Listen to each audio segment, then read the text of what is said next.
आपको बताते हैं कि सियासी पैमाने पर क्या कुछ हो रहा है। खबर इस वक्त जरा आपको बताते हैं हदबंदी कमीशन के हवाले से, क्योंकि जम्मू कश्मीर के लिए हदबंदी कमीशन का ऐलान किया गया था। दिल्ली से लेकर श्रीनगर तक इसकी सरगर्मियां बढ़ी हैं और अब की बार खबर सामने जो आ रही है वो ये है कि हदबंदी कमीशन अपनी पहली जुज़वी रिपोर्ट जो है वो मेंबरों के साथ शेयर कर सकती है। पहली रिपोर्ट एसोसिएट मेंबरों के साथ शेयर होगी। ड्राफ्ट रिपोर्ट तैयार किया गया है और हदबंदी कमीशन बहुत जल्द अपना ड्राफ्ट रिपोर्ट जो है वो एसोसिएट मेंबर्स के साथ शेयर करेंगी, जिसके बाद उसको अच्छा, इस सिलसिले में जब ये शेयरिंग का प्रोग्राम होगा तो इस सिलसिले में बहुत जल्द दिल्ली के अंदर जो है वो मीटिंग होगी, यानी मीटिंग बुलाई जाएगी हदबंदी कमीशन की तरफ से।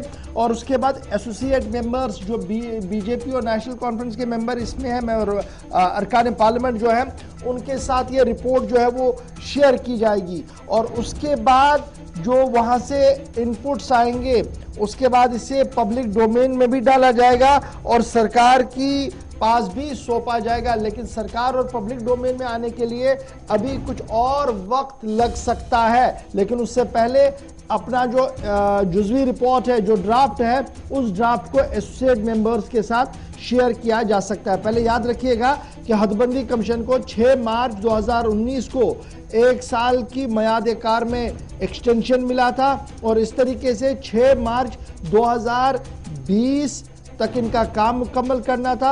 उसके बाद 1 साल का और एक्सटेंशन मिला। 19 में ये शुरू हुआ था, 20 तक इसकी तारीख थी, फिर एक्सटेंशन मिला 2021 तक, यानी 6 मार्च 2021 तक ये सारी रिपोर्ट जो है वो दाखिले दफ्तर होनी चाहिए, होम मिनिस्टर के पास आनी चाहिए। ये काम जो है वो इस कमीशन को है वो सौंपा गया है। और एक कमीशन को एक और काम सौंपा गया कि जनाब 83 सीटें अभी हमारी एमएलएज की है, वो 83 से बढ़कर 90 होनी चाहिए, फ्रॉम 83 to 90।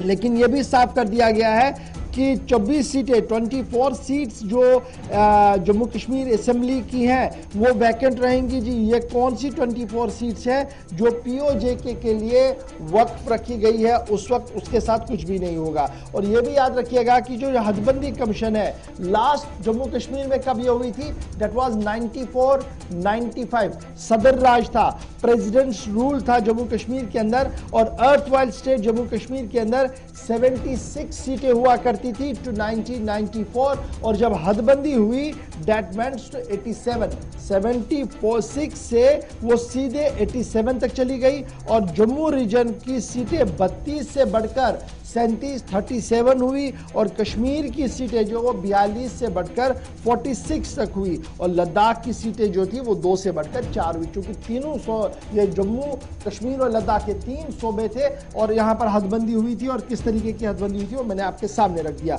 उसके बाद हदबंदी को फ्रीज किया गया और नेशनल कॉन्फ्रेंस की हुकूमत डॉक्टर फारूक अब्दुल्ला ने मरकज के साथ मशावरत के बाद, जहाँ पर अटल बिहारी वाजपेयी साहब वजीर आजम थे, उनके साथ मीटिंग करने के बाद इसको फ्रीज कर दिया गया था। लेकिन अब जो हदबंदी के हवाले से खबर है वो ये है कि एसोसिएट मेंबर्स को तो रिपोर्ट आएगी, लेकिन अंदर की कहानी क्या कुछ है। हदबंदी कमीशन ने अपनी सिफारिशात पेश करने के लिए तैयारियां तेज की है। ख्वातीन और शेड्यूल कास्ट तबके के लिए निशस्तें अलग रखी जा सकती हैं। ख्वातीन और शेड्यूल कास्ट तबके के लिए निशस्तें अलग से रखी जाएंगी, ये एक प्रोविजन है जो हमें ज़राया बता रहे हैं। और जनूबी कश्मीर में 2 इजाफी असम्बली हल्के कायम हो सकते हैं, यानी जो आपने सीटें बढ़ानी है उसमें कश्मीर प्रोविंस को 2 सीटें मिल सकती है इब्तिदाई रिपोर्ट के मुताबिक, और वो दोनों सीटें जो है वो जनूबी कश्मीर के अंदर बढ़ सकती है, साउथ कश्मीर के अंदर बढ़ सकती है। इस तरीके की इतलात और खबरें जो है वो मुख्तलिफ ज़रायों से सामने आ रही है। तो जम्मू कश्मीर के अंदर हदबंदी का अमल जो है वो तेज हो रहा है और माना जा रहा है कि चंद दिनों के अंदर अंदर दिल्ली के अंदर इजलास तलब होगा, जिसमें जो मेंबर्स हैं एसोसिएट मेंबर्स उनके साथ ये मामला जो है वो शेयर किया जाएगा। उसके बाद उनका ओपिनियन लिया जाएगा और उस ओपिनियन के बाद उसको सरकार के सामने भी रखने की बात जो है वो कही जा रही है। तो कुल मिलाकर ये कमीशन का काम जो है वो लगभग मुकम्मल हो रहा है। तो याद रखिएगा इस कमीशन की चेयरपर्सन जो है वो रिटायर्ड रंजना प्रकाश है, कमिश्नर सीईसी जो है हमारे सुशील चंद्रा वो है, स्टेट इलेक्शन कमिश्नर के शर्मा ये इसके मेंबर हैं और एसोसिएट मेंबर्स के तौर पर बीजेपी के जो जम्मू कश्मीर के रुकनी ऐवान है वो है, और उसके साथ साथ नेशनल कॉन्फ्रेंस के अरकान को भी इसमें जगह दे दी गई है। वज़ीर-ए-आज़म के दफ्तर में वज़ीर doctor Jitendra Singh, Jugal Kishore Sharma, member parliament Jammu Poonch ये मीटिंग जो है वो अटेंड कर सकते हैं, जबकि नेशनल कॉन्फ्रेंस के बारे में ये मीटिंग अटेंड होगी या नहीं होगी इस हवाले से अभी भी सवाल या निशान है, क्योंकि नेशनल कॉन्फ्रेंस इस पूरे मामले पर पहले भी एक मौक़िफ़ सामने रखी है, लेकिन जब ये आर्जी रिपोर्ट या पहली रिपोर्ट मेंबर्स के साथ शेयर करनी होगी तो क्या उस वक्त 3 अरकान MP जो नेशनल कॉन्फ्रेंस के हैं वो वहाँ पर शामिल होंगे या नहीं होंगे, एक बड़ा सवाल है, और इस सवाल पर हमारी गहरी नज़र रहेगी और आपको पल पल का अपडेट ज़रूर करते रहेंगे।